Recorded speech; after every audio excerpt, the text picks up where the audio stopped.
نحمده ونصلي على رسوله الكريم اعوذ بالله من الشیطان الرجیم بسم اللہ الرحمن الرحیم۔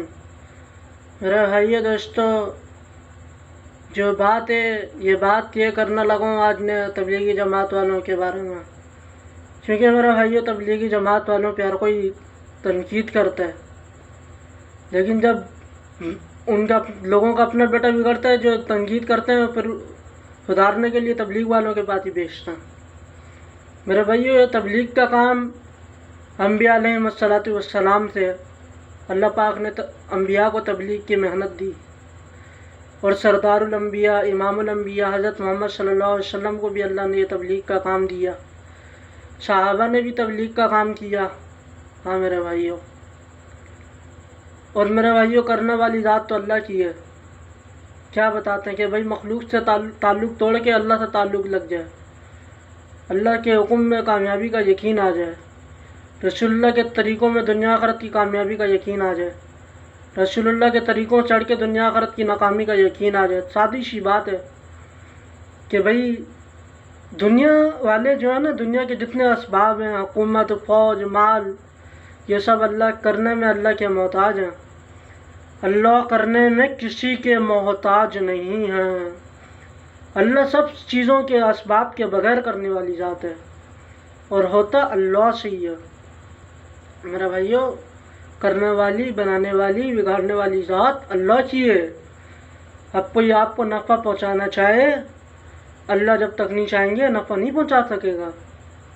ہاں، ساری دنیا آپ کو نفع پہنچانا چاہے، اللہ نہیں چاہے تو کوئی آپ کو نفع نہیں پہنچا سکے گا، اور اللہ آپ کو نفع دینا چاہیں، ساری دنیا سات ارب انسان آپ کو نقصان پہنچانا چاہیں، اللہ نہیں چاہیں گے سات ارب انسان آپ کو نقصان نہیں پہنچا سکتے۔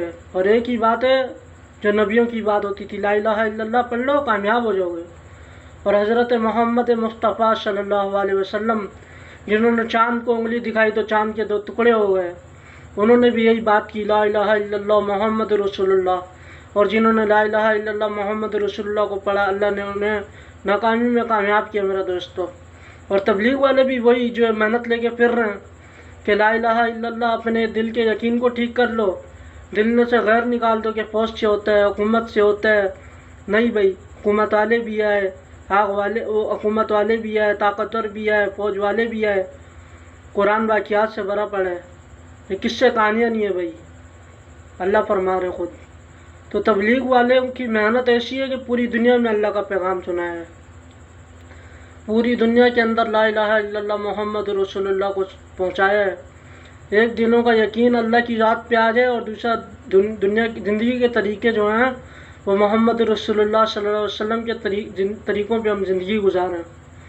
ہاں بھائی، سب سے پہلی یہ چیز ہے، اور اس کے بعد حضور اکرم صلی اللہ علیہ وسلم آخری نبی ہیں، آپ صلی اللہ علیہ وسلم کے بعد کوئی نبی نہیں آئے گا۔ اب یہ کام ہمارا کام ہے، لوگوں کو برائی سے روکنا، اچھائی کی طرف بلانا، اللہ پر ایمان رکھنا۔ ہاں میرے دوستو، تبلیغ والے پوری دنیا میں پھر رہے ہیں میرے دوستو، جنگلوں میں جاتے ہیں۔ ابھی اٹک کی ایک جماعت، مفتی طارق مسعود صاحب جو ہے اپنے ولاگ میں دکھا رہے تھے کہ اٹک کی ایک جماعت جو ہے افریقہ کے دیہاتوں جنگلوں میں گھوم رہی ہے میرے دوستو۔ افریقہ کے جنگلوں میں جہاں تھوڑے سے مسلمان رہتے ہیں، کیوں جا رہے ہیں؟ کہ وہ مسلمان جہنم سے بچ کے جنت میں جانے والے بننے ہیں۔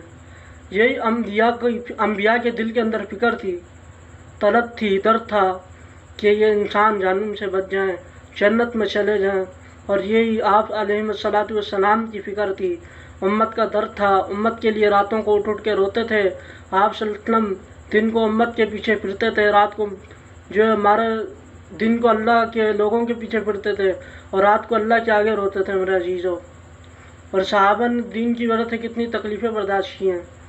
ابھی میں نے آپ کے سامنے صحابہ کرام کے واقعات کو بیان کرنا شروع کیا، وقت ختم ہو جائے گا۔ صحابہ کرام کی قربانیاں ختم نہیں ہوں گی، حضور صلی اللہ علیہ وسلم کی قربانیاں، مشقتیں ختم نہیں ہوں گی میرے دوستو۔ ہاں میرے دوستو، یہ دین ہماری زندگی میں محنت سے آئے گا میرے دوستو۔ جیسے گھر بیٹھ کے انجینئر نہیں بن سکتا، گھر بیٹھ کے ڈاکٹر نہیں بن سکتا، محنت کے بغیر نہ انجینئر بن سکتا ہے، نہ ڈاکٹر بن سکتا ہے، محنت کے بغیر نہ عالم بن سکتا ہے، نہ حافظ بن سکتا ہے، نہ مفتی بن سکتا ہے۔ تو میرے دوستو، دین کو سیکھنے کے لیے بھی محنت ہے، اور اس محنت کے لیے کہتے ہیں کہ اللہ کے راستے میں نکلو بھائی. آج آئی فون گر جائے نا تو آئی فون کہ بھائی آئی فون میرا گر گیا، چوری ہو گیا، 1 مہینے تک تذکرے ہوتے ہیں. ہمارا یہ حال ہے. اور ایک نماز جو ہے فوت ہو جائے، کبھی ہم نے اس کو 1 مہینے تک اس کو کیا کہ آج میری فجر کی ایک نماز چلی گئی. صحابہ کا آخرت کو افسوس ہوتا تھا، روتے تھے میرے دوستوں. حضرت عمر فرماتے ہیں کہ ایک بار دیکھا کسی صحابی کو نماز میں نہیں دیکھا، گھر جاتے ہیں کہ میرا بھائی آپ نماز میں نہیں تھے. ان کی والدہ سے معلوم کرتے ہیں، ورنہ یہ رات کو نفل پڑھ رہے تھے، اس وجہ سے فجر میں آنکھ لگ گئی. ورنہ اگر یہ رات کو نفل نہ پڑھتے تو فجر کی نماز میں ان کی آنکھ کھل جاتی. میرے دوستوں صحابہ روتے تھے میرے دوستوں آخرت کا جب نقصان ہوتا تھا. آج ہمارا دنیا کا نقصان ہو رہا ہے، رو رہے ہیں، اس کے تذکرے کر رہے ہیں دنیا کے نقصان کے. آخرت کے نقصان ہو رہے ہیں، کوئی فکر ہی نہیں ہے میرے دوستوں. ہاں میرے دوستوں، دنیا کی عیاشی عیاشی نہیں ہے، عیاشی جنت میں میرے دوستوں، مزے جنت میں. دنیا کی زندگی ختم ہو جائے گی میرے دوستوں، لیکن آخرت کی زندگی کبھی نہیں ختم ہوگی. مزے موت کے بعد ہے میرے دوستوں. یہ بات موت سے پہلے مجھے آپ کو سمجھ آ جائے. وما علینا